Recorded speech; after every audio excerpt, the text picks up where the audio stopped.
Ela paga a fatura todo mês, direitinho. E a dívida nunca fica menor. Você já pagou uma dívida por meses, às vezes anos, e teve a sensação de que ela nunca fica menor? Não importa se é o cartão, o cheque especial ou aquele empréstimo que você renegociou para resolver de vez. Você paga, todo mês, certinho. E quando confere o saldo, ele quase não mudou, às vezes está maior. Essa sensação de estar preso, mesmo fazendo a coisa certa, pagando em dia, é uma das mais angustiantes que existem com dinheiro. Existe um texto de quase 3.000 anos que não trata isso como falta de esforço, nem como erro de caráter. Ele descreve dívida como uma relação de poder, e o primeiro verso já explica por que pagar todo mês, do jeito que você paga, pode não ser suficiente para sair dela de verdade. Ainda não vou te contar o mecanismo completo. Primeiro, precisa entender como esse texto antigo define o que realmente te prende. Provérbios, capítulo 22, versículo 7.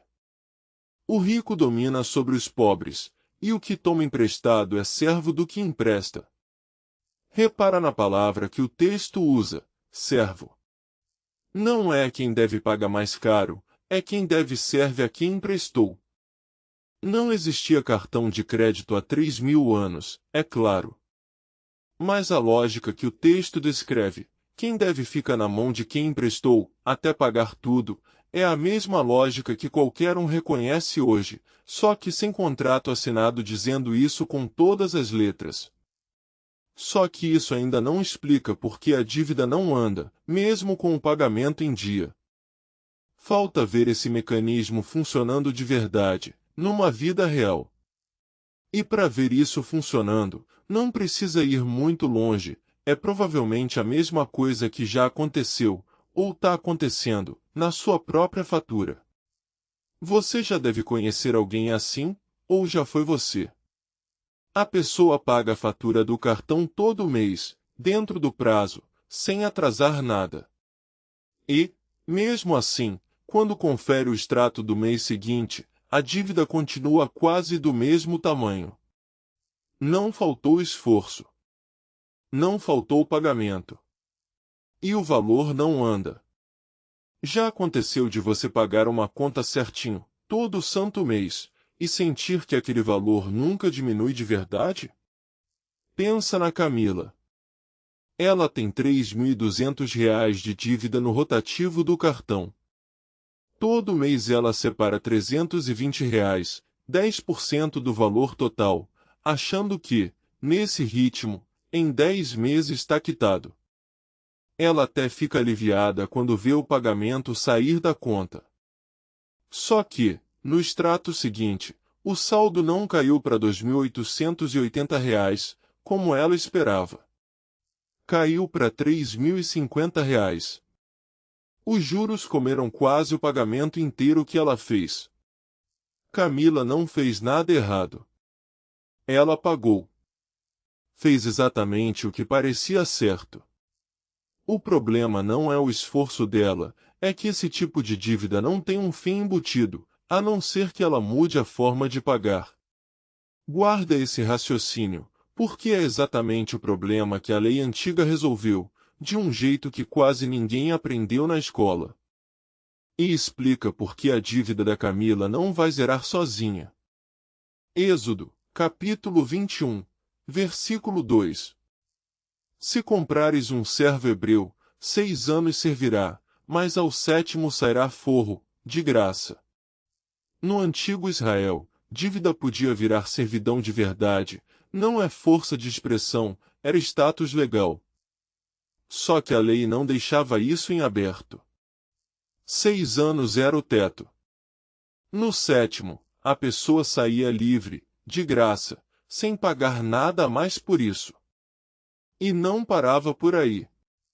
A cada 7 anos, existia uma remissão geral, ao fim de cada 7 anos farás remissão.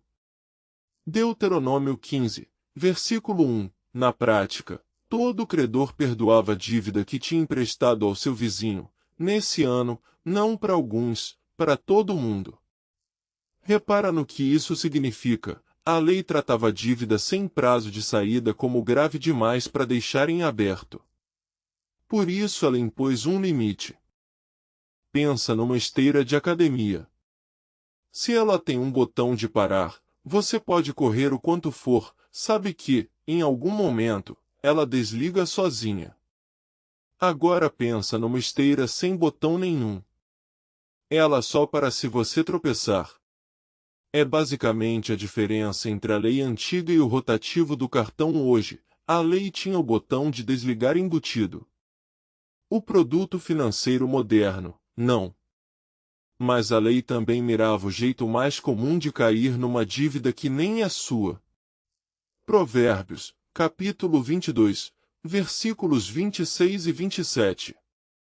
Não estejas entre os que se comprometem, que ficam por fiadores de dívidas. Se não tens com que pagar, por que tirariam a tua cama de debaixo de ti?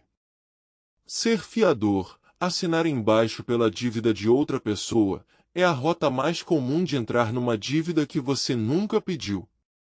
E o texto repete esse aviso mais de uma vez, não é comentário isolado. Filho meu, se ficaste por fiador do teu próximo, se te empenhaste por um estranho, estás enredado pelos teus lábios, estás preso pelas palavras da tua boca.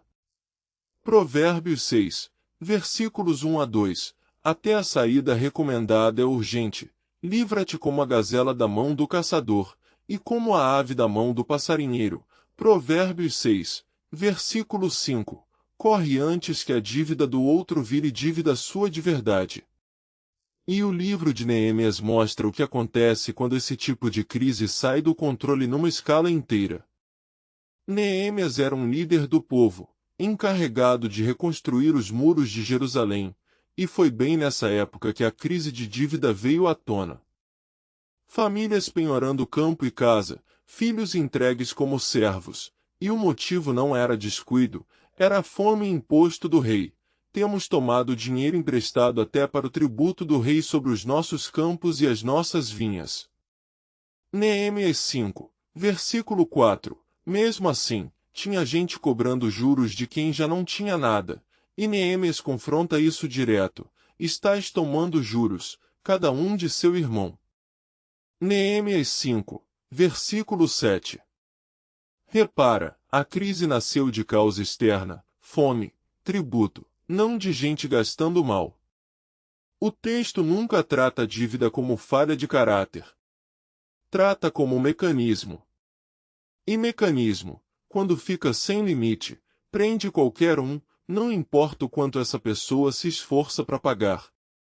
E o que sobra disso tudo para você aplicar essa semana é simples, não pede nenhum milagre, só um número que você já tem em mãos. A dívida que te prende não é sempre a que você gastou mal, às vezes é a que nunca teve um prazo de saída embutido. Esta semana, pega a fatura ou o extrato de qualquer dívida no rotativo e compara o saldo de 2 meses seguidos, depois do pagamento. Se ele não caiu do jeito que devia, ou nem caiu, é o sinal exato do mecanismo de Provérbios 22, versículo 7. O pagamento está cobrindo o juro, não reduzindo o valor principal. O próximo passo é procurar, com o próprio banco ou uma linha mais barata, uma forma de pagar essa dívida com prazo definido, o oposto de ficar preso sem previsão de fim. Vale uma ressalva honesta: o quanto essas leis de remissão eram realmente cumpridas, na prática, é algo que os estudiosos discutem. O texto registra a lei. Não temos como garantir que ela era seguida à risca todo o ano. E servidão por dívida ali era status legal real, com regras próprias. Comparar com o rotativo do cartão hoje é uma analogia do canal, não a mesma coisa. Se esse vídeo te ajudou a enxergar por que uma dívida paga em dia às vezes não sai do lugar, deixa o like.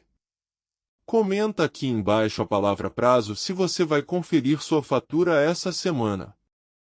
E se inscreve no canal, toda semana tem mais um texto antigo lido com essa mesma lupa. Que Deus abençoe a sua vida financeira.